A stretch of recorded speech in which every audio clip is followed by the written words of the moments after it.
So this has been a long time coming.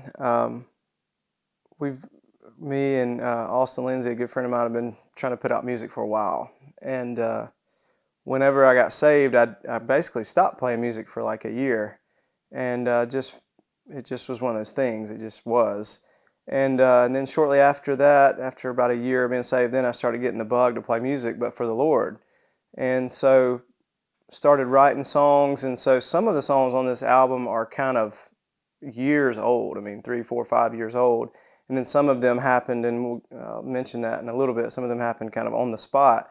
So we've been trying to put out an album and just work our schedules out. And we also contribute music together through Jacob's Well Worship, the church that we go to, and Austin's the worship pastor there. So we do something, we write together, we record together. But when the quarantine happened, it's kind of a cool God story, but basically I had heard from the Lord back in June when my wife was in Uganda, which is this is the shirt from her trip. And I heard while she was there, the Lord just told me 9 months. That's what he said, 9 months. And I was like, okay, all right, cool, check, 9 months, And then in October, I heard from him, get your house in order. So I was like, okay, well, I thought that may mean kind of what a natural man would think. Well, we're going to be moving homes. We're going to be possibly moving. So I started trying to get my house in order and all that. Well, then a good friend of mine, Chad Harvey, he really pressed me every time I talked to him. Have you done your music yet? Have you done your music yet? And I was like, no, me and Austin are trying to work out our schedules. He was like, Taylor, he told me in February, he said, Taylor, stop making excuses. He admonished me, you know what I mean? Like a good Christian brother is supposed to do. He's like, stop making excuses, get it done. And I was like, you know what? You're right, man. I need to get it done. And Austin's got a very busy schedule. So I was like, all right, here's what I'm going to do. I'm just going to move everything into my dining room and I'm going to get this done. And so I started moving all my equipment. And when COVID hit, it was 9 months from when I had heard from the Lord, and I had everything here ready to go. And everybody was quarantining in their homes, So boom, I had all my mics, all my instruments, cables, interfaces. I had bought a new laptop. I had gotten everything ready. And boom, COVID hits, and Elisa's like, kind of bored. And I'm like, I'm not bored. I got music to record, and I got everything I need here. So it was a really cool God story, how everything was in place. And it just goes to show you that you may think you know what God means, and maybe you understand part of it, but it's always going to be a little different, I think, than what we think it's going to be. So 9 months, I mean, was God getting me ready and getting my house in order to do this music, the gift that God has blessed me with, to be able to play music for Him. And so that's a cool story, and people are like, did you really hear His voice? I mean, like, no, it wasn't like an audible voice, but it was like, it was the closest thing to audible voice I can imagine without it being an audible voice. And then in October when I heard from him, it was kind of like I just heard it in my spirit kind of thing. But it's cool how it all came together in 9 months. Boom, there it was. And so then I started working on this album in, basically the beginning part of March. And then it's been done since about May-ish. But, there's a lot of moving parts, and getting Lori's parts finished and Jacob finishing all of his stuff, it just took time. And the crazy thing is, with 9 months, it came out on my birthday, on June 20th, which is my birthday. So it's like tons of God moments. He just stitched it together. And, you can't make that stuff up. It just is what it is. So that's kind of how it came to be. And I think that, we do a podcast too through 2R1. And as fruitful as that is, my primary passion is music, always has been. And, I had kind of let that lay and not given it the attention that God wanted me to give it. And basically He told me, get this done, take a break from everything else, get this done. And so that's what I did.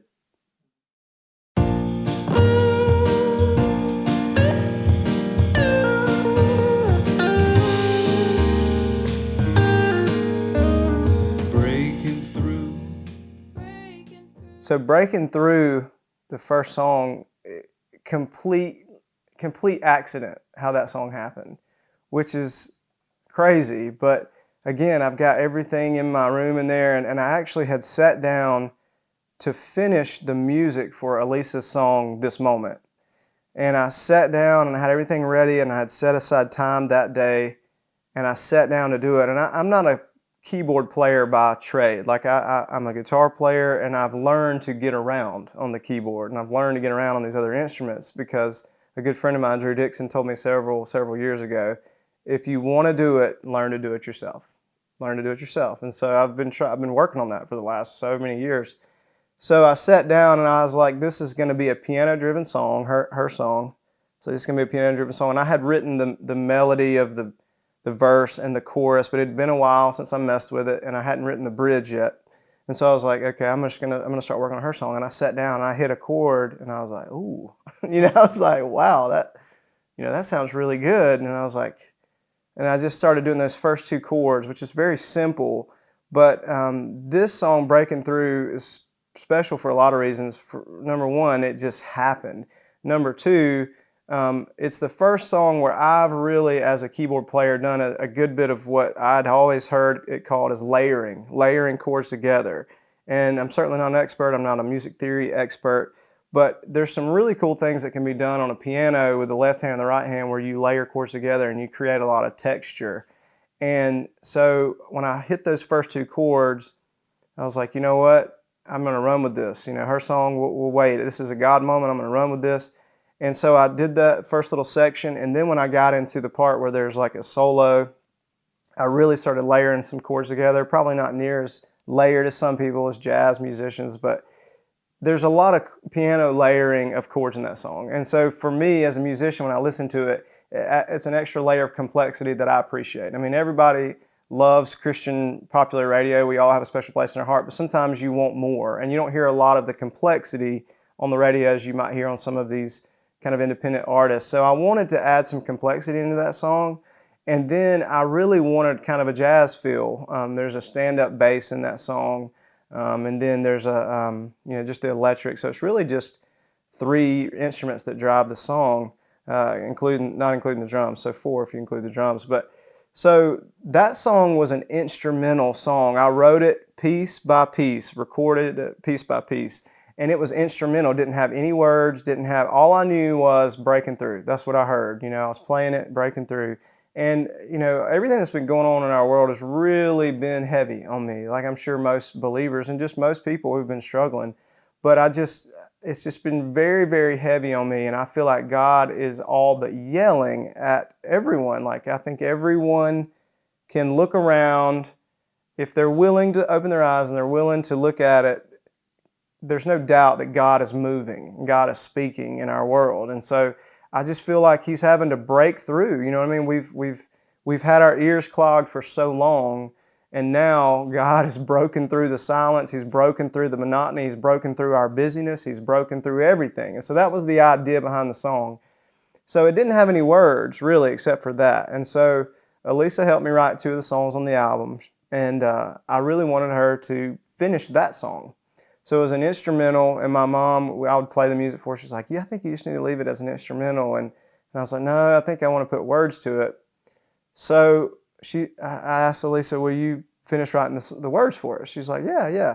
Well, days kept going by, and we kept having things going on, and you can't rush an artistic moment like that. And so I kind of kept asking, and it just never really happened. And everything else, I got to the end and everything else was done except for the words being written and sung for that song, the first song. And so I was like, well, I'm just going to do it. Like, she's hadn't got around to it. It needs to be done. And so I wrote those words in front of the microphone. Like those words have never touched a piece of paper. Like they were written while I sang it. And that's why if you listen, there's actually not a lot of rhyme scheme.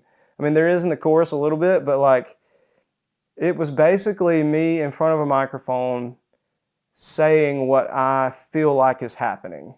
And what I feel like there's kind of a juxtaposition between someone seeing that God is breaking through, and then it goes into kind of the stereotypical response in the chorus, like, people, everything's fine. You know what I mean? Everything's fine. And we kind of have that attitude. It's like, well, no, everything's not fine. You know what I mean? Like God's trying to get our attention, and we should listen. And the way the words are spoken about how I think there's a lot of people that want truth. There's a lot, especially young people. I mean, a lot of young people are hungry for the truth. And unfortunately, Christianity over the years has gotten sidelined for one reason or another in the minds of people, because it's like, oh, well, they just say this, or maybe hypocrisy, or maybe issues in their church or whatever. But when you boil it right down to it, if you're a truth seeker, the Word of God is where you're going to find your truth. And so if you look at the Word of God and how old it is, and just how attested it is, and just how accurate it's been, just from the perspective of a truth seeker, not even a person that's not even a believer, let's just say an atheist, when you look at the Word of God and how accurate it is throughout time and even now in this moment, I just feel like if you want truth, boom, there's your truth. You know what I mean? So if all these things that God said would happen are true, then it stands to reason that everything that God said about Himself is true, that He's the way, the truth, and the life, and all of these things. So that's the last kind of part of that song is, if only there was something old, something wise, something true to cut through the lies and open my eyes. I think most people want to be woke, like that's kind of the popular, there's how you get woke, you know what I mean? It's old, it's wise, it's true, and it will cut through all the chaos, all the things. And so that's the story behind that song. It's special to me, and it's kind of the most uplifting song musically. But when you listen to the words, it's kind of like, wow, it's a little bit dark in some senses. And even Bailey Buller, the girl who did the artwork, she had drawn a different image for that album artwork.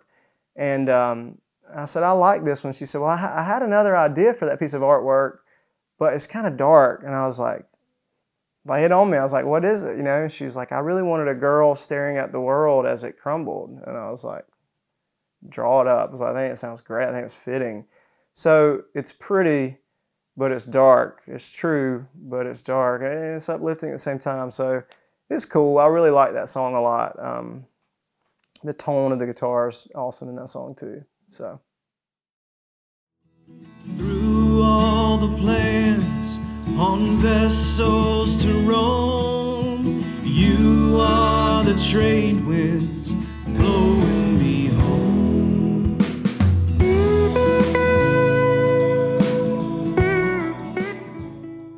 So Trade Winds was another crazy story that people are going to be like, you're weird. And I think the ship has sailed on that. I think most people know that I'm weird. I mean, but really when you boil it down, we're all kind of weird.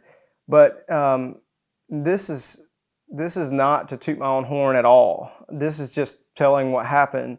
Even though there's 7 songs on this album and some of them were written over years, I really, since I've been saved, have had severe writer's block. Like, my good friend Austin Lindsay, our good friend Austin Lindsay, I mean, I swear that kid, that guy could churn out a song a day. I mean, and they're all awesome, and for me, it just hasn't been like that. So it's been a struggle, and there's been some good stuff that's happened over the years, but it's been like 1 or 2 a year maybe. And so this song, Trade Winds, really was something that broke through all of that writer's block. And I've never had like a vision like you read about in the Bible, but this was as close to a vision as I've ever had. And basically, I was playing the guitar one night in our dining room, which I don't get a lot of time to do with just life and stuff. I had a quick little 10 minutes to mess around. And I started playing this little thing, and it occurred to me, man, I really like this. I should try to write songs that are like songs that I would want to listen to in my car. I know that sounds crazy because you're like, what? But really, like, sometimes there's a balance between writing from what you want to hear and writing what you think other people will find pleasant. And you know what I mean? You don't ever want to be sold out one way or the other, because something is only good if other people like it. You know what I mean? I mean, it's important to like your own art, but I think it's also important to try to read people to some degree.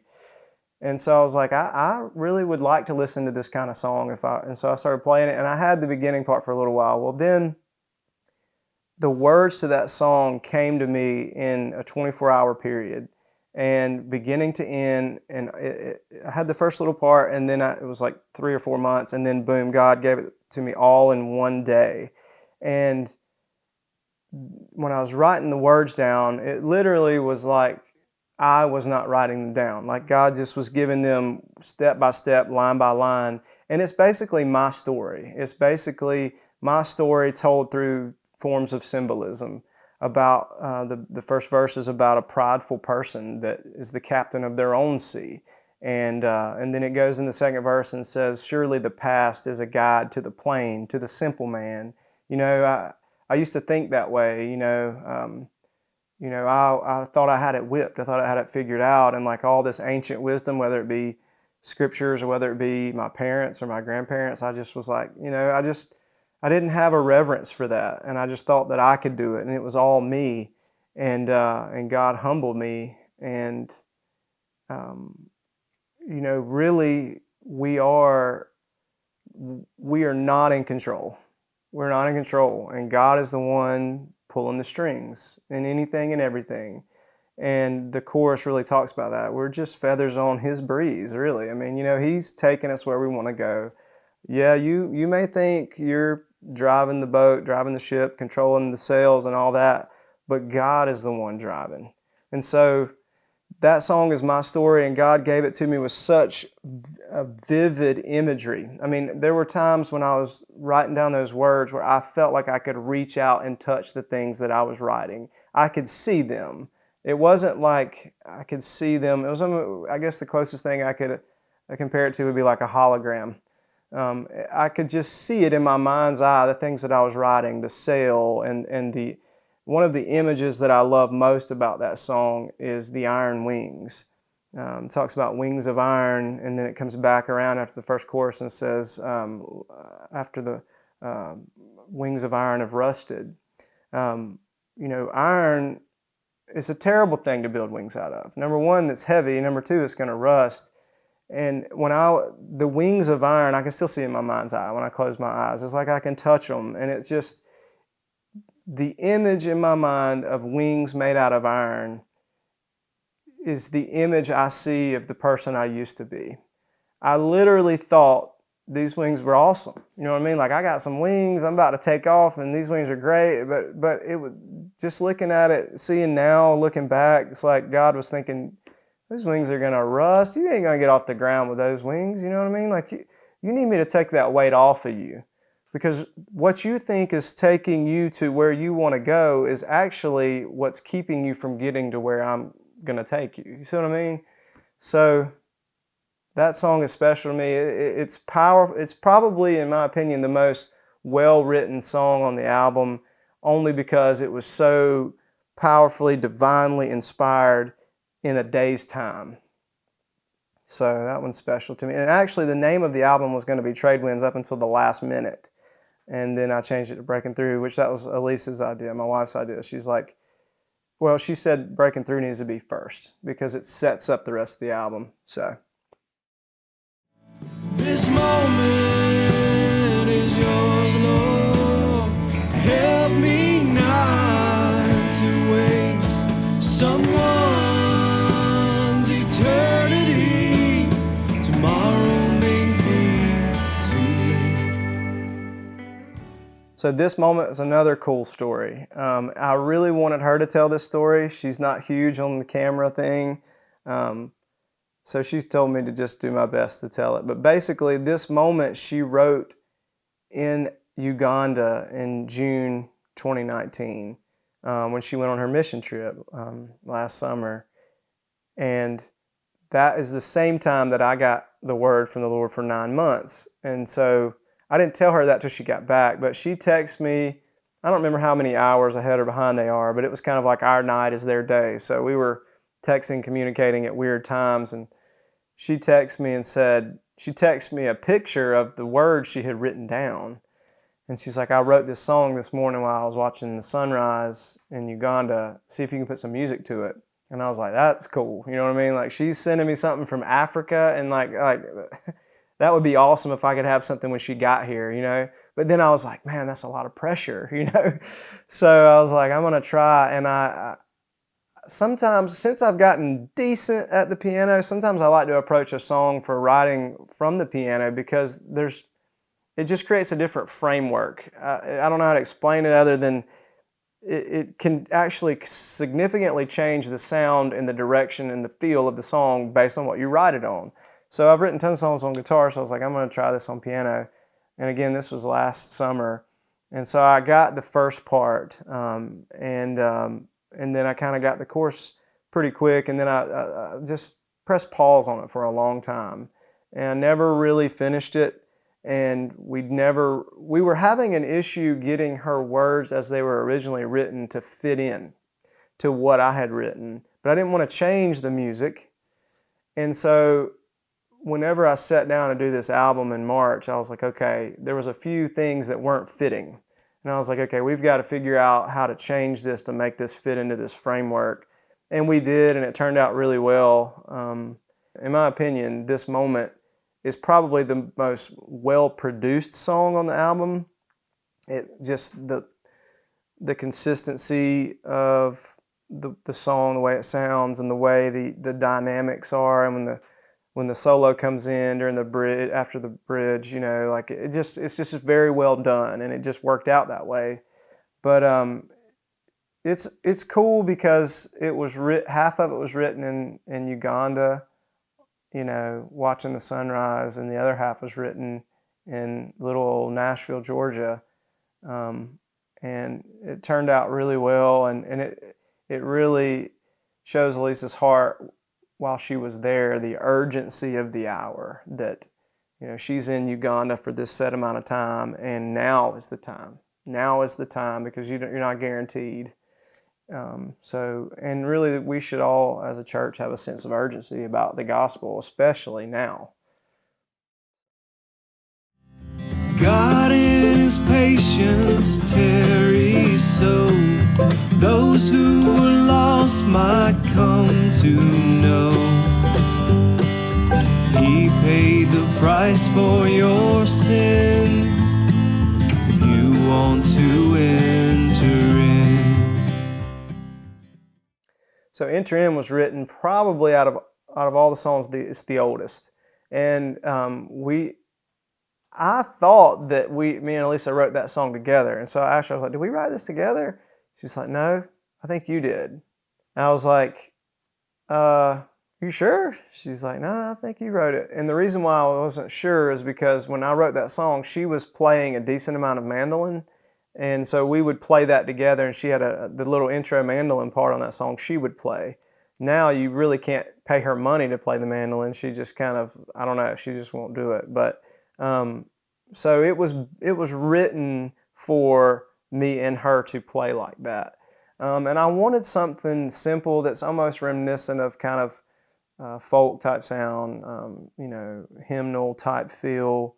I wanted something simple, because I do appreciate that kind of music as well. And I wanted something on the album that was more simple. And I wanted something that was really boiled down and that had that kind of folk type feel to it. And I've since my mom got me a really nice mandolin for my birthday. And so that song was recorded with a cheaper mandolin, which it turned out well, but you know, I wish I could go back and put the other mandolin on it, but that'll be on the next set of songs, hopefully. But it turned out really well, and I just like the simplicity of it. And it's weird when you hear from people which one they like. You know, there'll be people that will tell me that's their favorite, and I would have never thought it, you know. And my uncle said the same thing. My Uncle Pat, who was a big musical influence in my life, he said that's his favorite. So, yeah. To know the love the Father wants to give at the table of the King.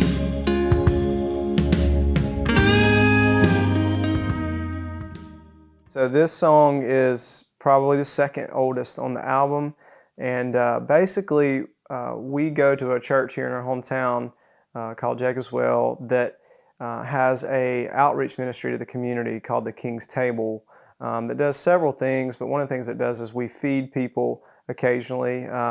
Leslie Perkins, a good friend of ours, actually kind of had the idea, the vision about the King's Table, and she came up with the name. And so this was very early on when everything was in the planning stages and we were trying to get everything off the ground, and told us the name. And so it just spontaneously happened one day. Basically, I was in here with the guitar kind of wanting to do some type of song with that name. And Elisa walked in from the kitchen and was like, "What you doing?" And I was like, "I'm trying to write something." And she sat down, and in 3 hours it was done, beginning to end. Words, music, bridge, all of it. And so that was really cool because that was the first time really that had ever happened with me and her together. You know, even the other song, This Moment, she wrote in Africa and I wrote the other part here. But as far as me and her sitting down together and being like, "Oh yeah, that's a good idea. That's good," you know, it just came together.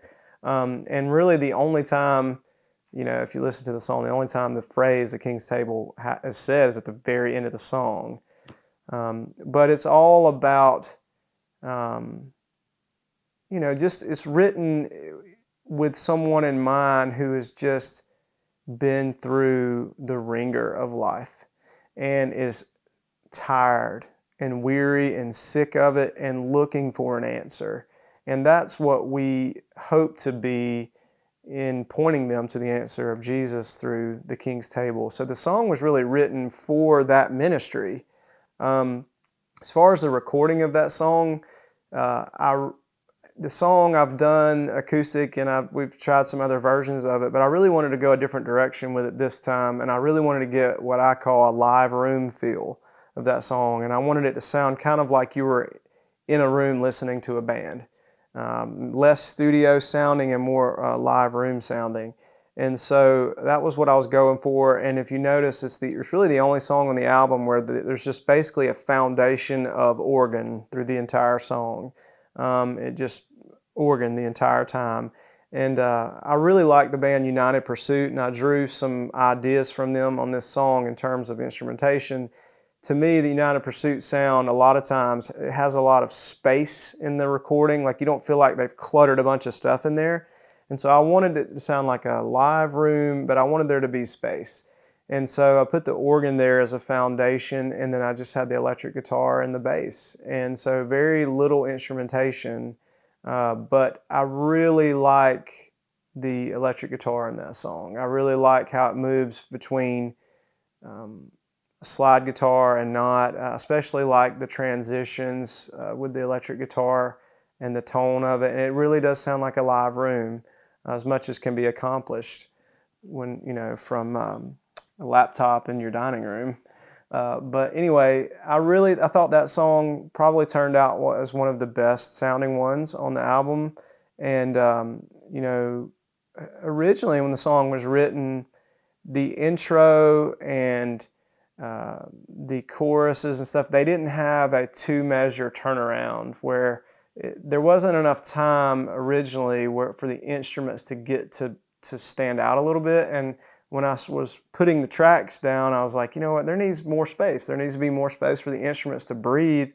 And so I did 2 measures after every chorus to let the instruments or one instrumentation measure after the singing on each chorus. And it really just opened it up and allowed it to breathe, and it just really turned out really well. And I feel like the drums sound really well on that song, really good on that song, and everything just turned out really well. Of course, Lori sounds great on it too.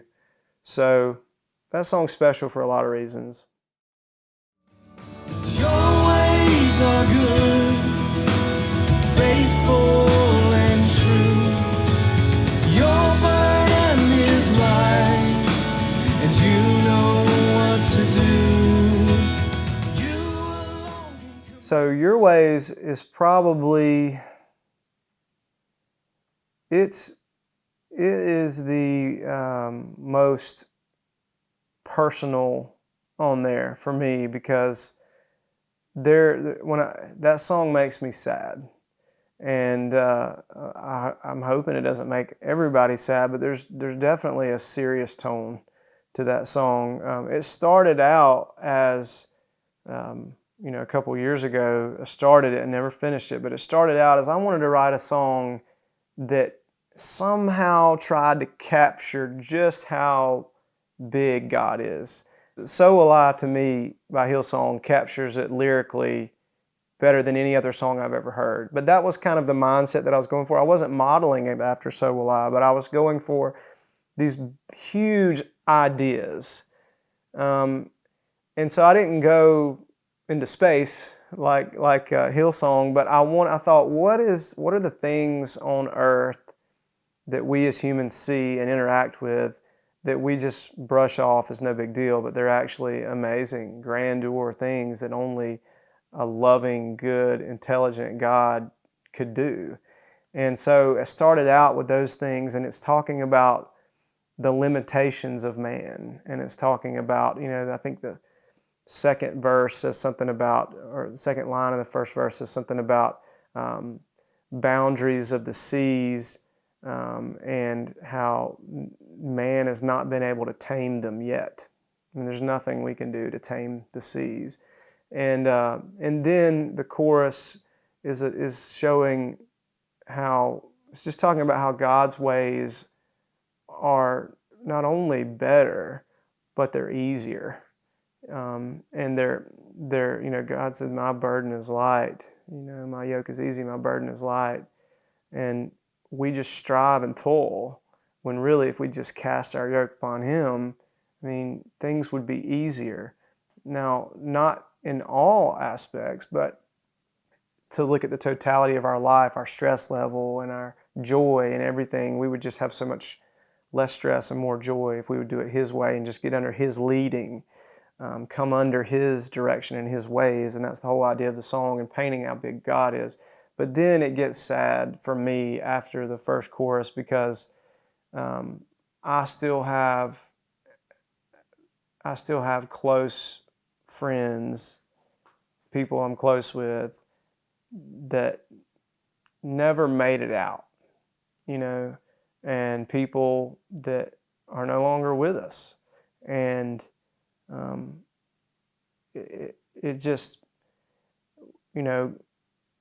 God's ways are designed to keep us out of the ditch. And it's just sad to me when I hear that song, because it makes me think back to some friends of mine that for one reason or another, man, they just never made it out. And I don't know how God works that and how God puts His hand on one and calls them. And I don't know. I thank God every day that He called my name, but I got some friends that they're no longer with us, and it breaks my heart, because they had a lot to give and they had a lot to offer. And I try and remember the things that I learned from them, and I try and use them. But that song is sad to me because of that. But it's powerful. It's a powerful song. I really wanted to give it some more attention on the editing end, but I just didn't feel like I could squeeze any more out of it. I think it turned out well. It's not the best produced on the album, in my opinion, but the lyrics are very personal to me. The Ancient of Days, ever lifted high on your throne, come down and dwell in your song. So Ancient of Days is just that name.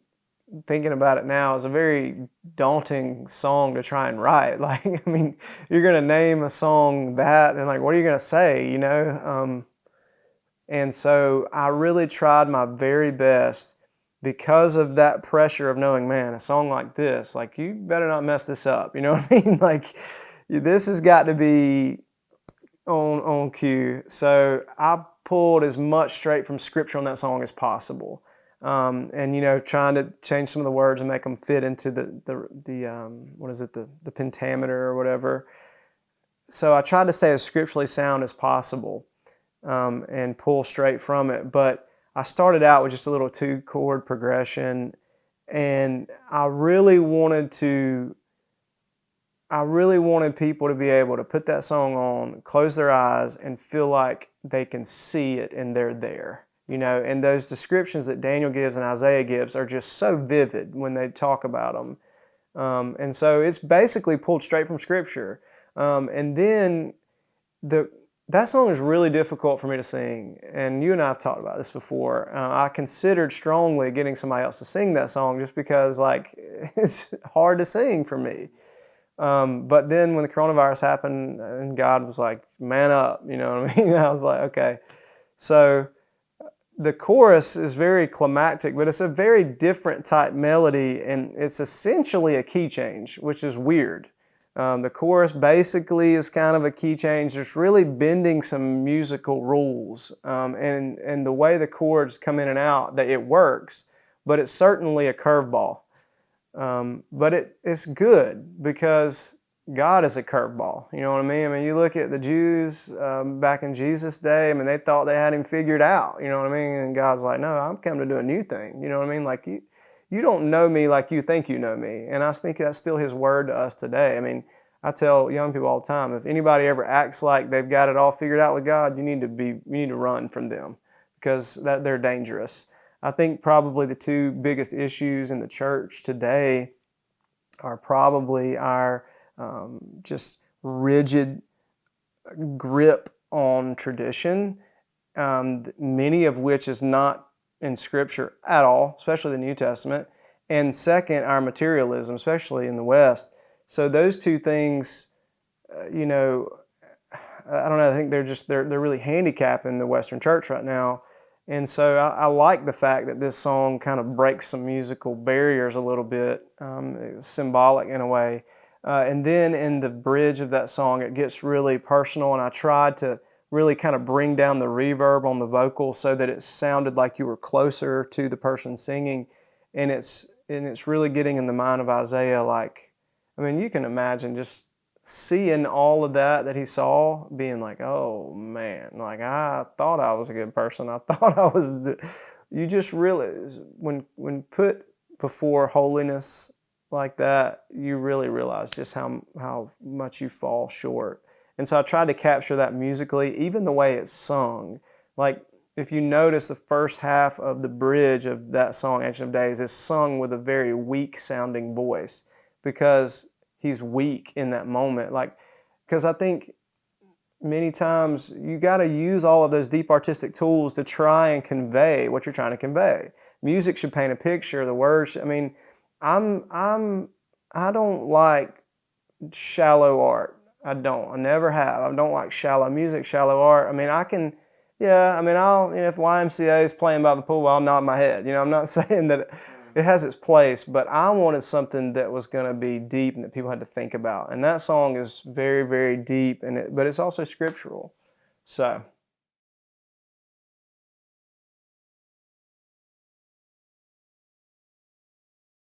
Okay, so the girl singing with me is Lori Osborne. She's a native Nashvilleian, the original Nashville, Georgia.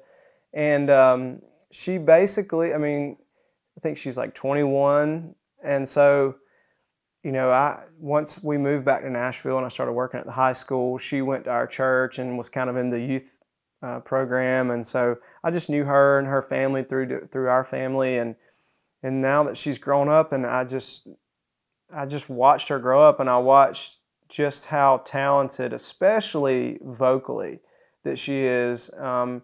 She's also very easy to work with, and I love that. Like, I don't like drama. You know what I mean? I don't like drama. Lori is so chill, and she is super talented at singing, and her harmony and the way she hears harmony, it just comes so natural to her.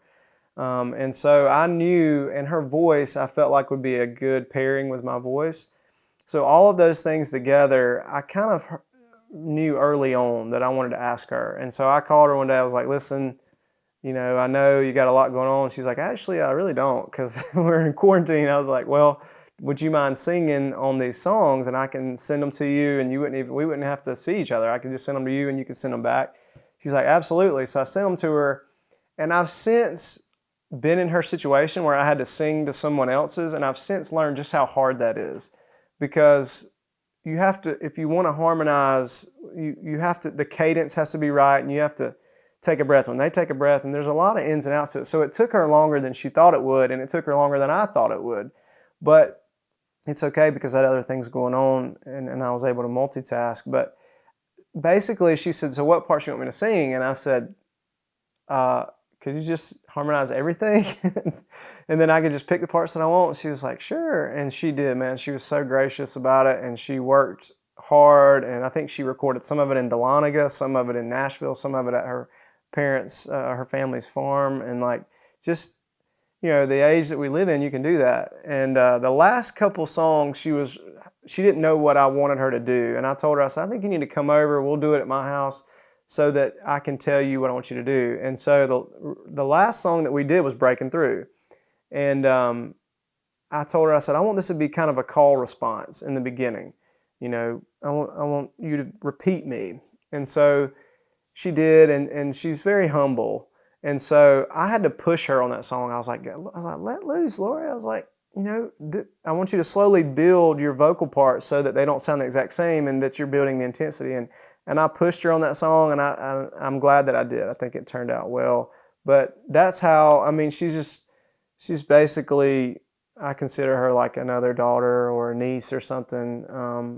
And we're just really close, and she's awesome. She did a great job, and she's got some music coming out soon too. I told her, I was like, I think this has been good for her because it forced her to get more comfortable with the computer side of stuff. And so it kind of was trial by fire, and now she's ready to record some of her own stuff, which is good. It was a win-win. So Tater was not on the drums, although I would have loved for him to have been on the drums. Our good friend Tyler Carter plays drums with us at church, and will be on future recordings, and will be on some Jacob's Well worship recordings.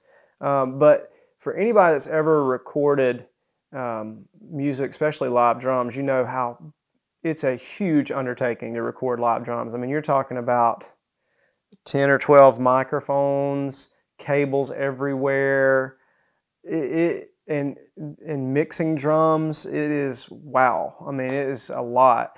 And so I just wasn't set up to do that during the coronavirus. And a lot of times when I'm building these tracks, the very first thing that I do, well, you really have to, as far as I know, is you have to get your beat and your tempo down first, and the swing of the song and the style of the drums. And so with Logic, with the Mac, it's very straightforward, and I was able to build everything together and make them sound really well. And I wish I could have had him, but that is going to be, when we do get some live drum tracks, it's going to be a big undertaking because it takes a lot. But, a lot of people some people don't know that Tater actually is a really good singer too. And so he'll be appearing on some recordings in the future. And Austin's sister, Danny, she was actually supposed to sing Ancient of Days with me. And just with the quarantine, I just pulled it back down and let Lori do all of it. But she'll be on some stuff that we're doing in the future. Yeah, so Bailey's an incredible artist, but I actually asked someone else first. A good friend of ours, I'm gonna leave her nameless, but she's also an extremely talented artist. And I called and was like, listen, because I had seen some things that she had posted, and I really liked her style. And I knew Bailey was there. But I kind of wanted to push this other artist a little bit and be like, let them realize they're actually better than they think they are, kind of thing, and then let this be an opportunity for them to grow. And so I called this other girl, and she was like, I'll try it. She was very nice. She's like, I'll try it. And then after about a week or so, she was like, I've got some stuff, but I just feel like I'm just not going to be able to do it. And I was like, well, listen, it's okay. It's okay. You're great. Don't worry about it. Don't let this mess you up. You keep doing your thing. I was like, I'll ask Bailey. Is that cool with you if I ask Bailey? She's like, absolutely. Please ask Bailey. I think she'd be perfect. And so I called Bailey, and she was like, yeah. And she's busy, man. A lot of people want her to do stuff. And so I felt kind of bad calling, being like, hey, could you do 7 pieces of art, And then she said, well, how big do they need to be? And I said, honestly, the size of like a bar napkin, like that's it, because we're gonna scan them in, and so it can be small. So I think that took the load off of her a little bit. But one of the things that I'm super big on musically in all parts of my life is like, I want you to do what you feel led to do. Like, I didn't give her any rules. I was just like, listen, Bailey, listen to the songs. I shared them with her, and I said, listen to them, and whatever you feel led to draw, or write, create, burn, stain, I don't know, but whatever you want to do is going to be great. I said, I don't care if you make a white square with a black line. I don't care. Whatever you feel led to do, because I want God to speak through you in this artwork. And so I just basically turned her loose, and she did them, and they turned out awesome. I mean, breaking through, like I've already told that story. That was the second version that she did. Trade winds, I had given her a sample of something that I'd already done. I said, this is an idea. If you want to use it, you don't have to. It's very simple. It's basically trade wind blowing. And I said, the only thing about trade winds, if you're going to do a wind, make it blow east to west, right to left. She's like, oh, why? And I said, well, again, me just overthinking things and being deep with it. The true trade winds do blow east to west. And also, it's cool that the original language of the Bible, Hebrew, is written and read right to left. So it was kind of a cool thing there. So I said, if you're going to do it, please do right to left. Other than that, you can do whatever you want. And then this moment, that's obvious with the clock, and it's God's hand with the clock, which is really cool. Enter in, she was like, what do I need to do on that one? And I was like, you can do whatever you want to do. I was like, but something that really stands out in my mind is God's sheepfold. The idea that not only does God, it's not so much that God is creating a sheepfold, a barricaded area, a cobblestone walled area to keep his sheep in. It's to keep the wolves out. And I said, that is an image that really resonates with me. I said, I don't know if you would. And so I think she kind of went through the process and settled on that and ended up doing that. And the way the purple line goes through it, purple is the color of royalty. It's just really cool. I see a lot of very cool deep art in her images. And then the King's Table. I love how she drew, like if you read in the Old Testament and some of the God is very detailed in the Old Testament about the instruments that were used in the temple and all of these things. And that's probably the coolest thing about that image to me is she's got, if you look closely, there's some different like instrument and fixtures and bowls and stuff. And I really thought that turned out really well. And then your ways, the wave on that looks really, really good. And at the end of the day, the biggest image of God's power in my mind on earth is, the wind and the waves and how they work together. And I think, the Bible calls it a Euroclydon. Hurricanes, good Lord. We are completely helpless with hurricanes, but God is the one who can stir it up with his hand. I just read Jonah the other day and he prepared a storm, he prepared a big fish. God is the one that can do all of this stuff. So that image was perfect, and the hand and the wave, it just looks awesome. And the way, and she asked me, she said, I was thinking about doing watercolors and Sharpies. What do you think about that? I said, well, whatever you think. I said, but watercolors has always been my favorite, because watercolor, the way it bleeds in the paper, it creates things that it's kind of like a snowflake. It'll never be the same ever again. I just love watercolors. And so that was cool that we were tracking on the same thought. And then Ancient of Days, just as it was daunting for me to write that song, the same thing was hard for her to draw that image. She was like, I really don't know what to do. And I was like, I don't really know what to tell you. I said, I can tell you that the coal that's spoken about in the bridge is a really cool image to me. And I like the idea of rainbow. To me, it means God's covenant when I see the rainbow. So I just feel like God owns the rainbow. And so I was like, I like the idea of there being color, just because you hear people talk about they've got these visions of heaven and they just talk about the colors. So I said, if you could do something rainbow, that would be awesome too. And so she did another piece. She did two, and she said, which one do you like better? And I said, I'll probably use both of them, but I ended up deciding to use the throne. But the rainbow and the coal, she did one that looked really well, really good. But the throne is cool because I don't know if you've ever seen the movie The Shack. It was very controversial to a lot of people. I didn't think it.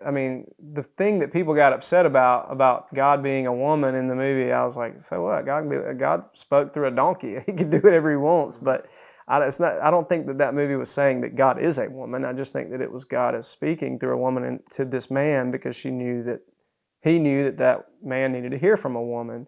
But it's the same way I kind of see it with her image of the Ancient of Days. You hear the glory of the throne, and you hear how magnificent it is, and Daniel describes it, and Isaiah describes it. But her image, I could see it almost being like a rocking chair. You know what I mean? Kind of an old rocking chair, and like it's not glorious because what it's made out of. It's glorious because who sits on it. And so I see deep art in that, and I love the red in that image just because obviously Jesus' blood is what's made all this possible. It's what built the bridge back to heaven. It's what tore the veil. I mean, it's like our pastor Mickey says, you can't get around the blood. The blood is what it's all about. And so I love that image. I love what she did. It just turned out great. So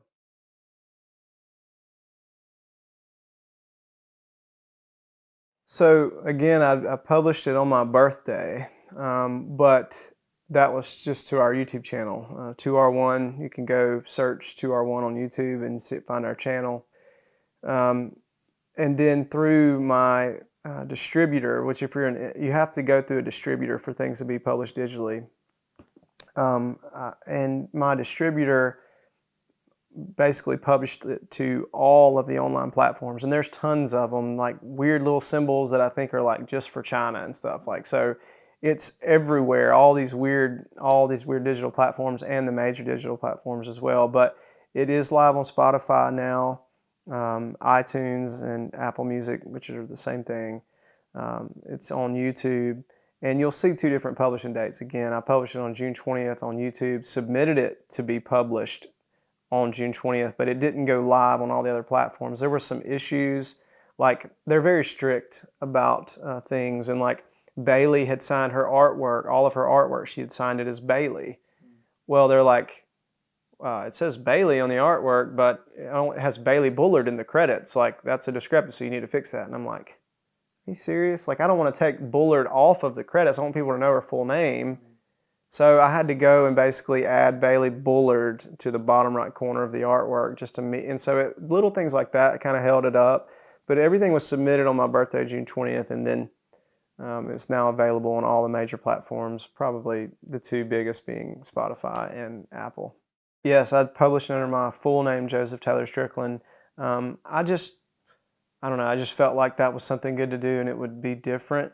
And I like the fact that my first name is a biblical name, and so I was like, that works out well. From here, what is next? I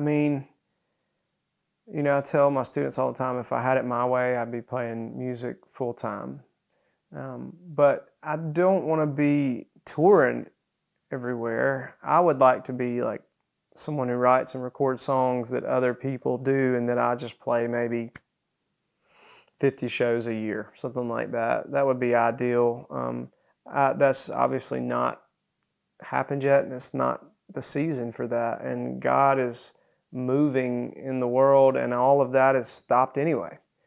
So for me, I just want to be an ambassador for what He's done for me and for what He has said. And I want to be an arbiter of truth. I want to be somebody out there saying what is true and what God has said, and I just want to use the gifts that He's given me for that. But my passion really is this, and making music, and probably my biggest passion is live worship, recording live worship sessions, like the United Pursuit sessions that they've done, the guys in Atlanta with Pat Barrett, and that's my passion. So I'm hoping that in the months to come, we're going to do some more live releases, me and Austin, and have some live worship sessions. They're starting to open things up, even though they're starting to try to close things down again. But that is what I hope is next. And then I can tell you this, unless God tells me otherwise, I will not be putting out an album of 7 songs at one time again, because this was very grueling, especially in the final stages. I mean, it was just so much for one person to do, but Jacob Smith, bless his heart, he came along and helped me so much and did so much. If he hadn't helped at the end, I would not have been able to bring it all together. But going forward, as God gives me a song, I'll probably try to do one or two at a time and release those. And you know, I spent money and time and effort on the album, and if somebody wants to contribute, they can. I have a Patreon account set up through our 2R1 ministry, which is where we do our podcast through as well, and that's who published this. So you can go search, I think it's patreon.com/2R1. You can listen to our podcast there. Our podcast, 2R1 Podcast, is on all the platforms as well, Spotify and Apple. So if anybody wants to contribute, you can, and be greatly appreciated. But I'm just going to keep doing what I know to do, which is singing for the Lord, telling people the truth, and try and remember that the outcome is not up to me. You know what I mean? My job is not to make this album go here or go there. My job is to just put it out and let God do what he wants to do. And in my daily life, my job is to say what he wants me to say and do what he wants me to do, and the outcome is not up to me. And that is part of the relief as a child of God that we get. Like, you know, when you're not a child of God, when you're not a Christian, when you're not following Jesus, you have this burden and this pressure on you to make your life work, to make your life work out. But that pressure's taken off once you become a Christian. And now, I mean, this album's in God's hands. He can do whatever he wants to with it. I just did what I was supposed to do, and I had a great time doing it. So I guess it's a little selfish, but it was awesome to do, and I'm just thankful that I was able to finish it finally. Yeah. So.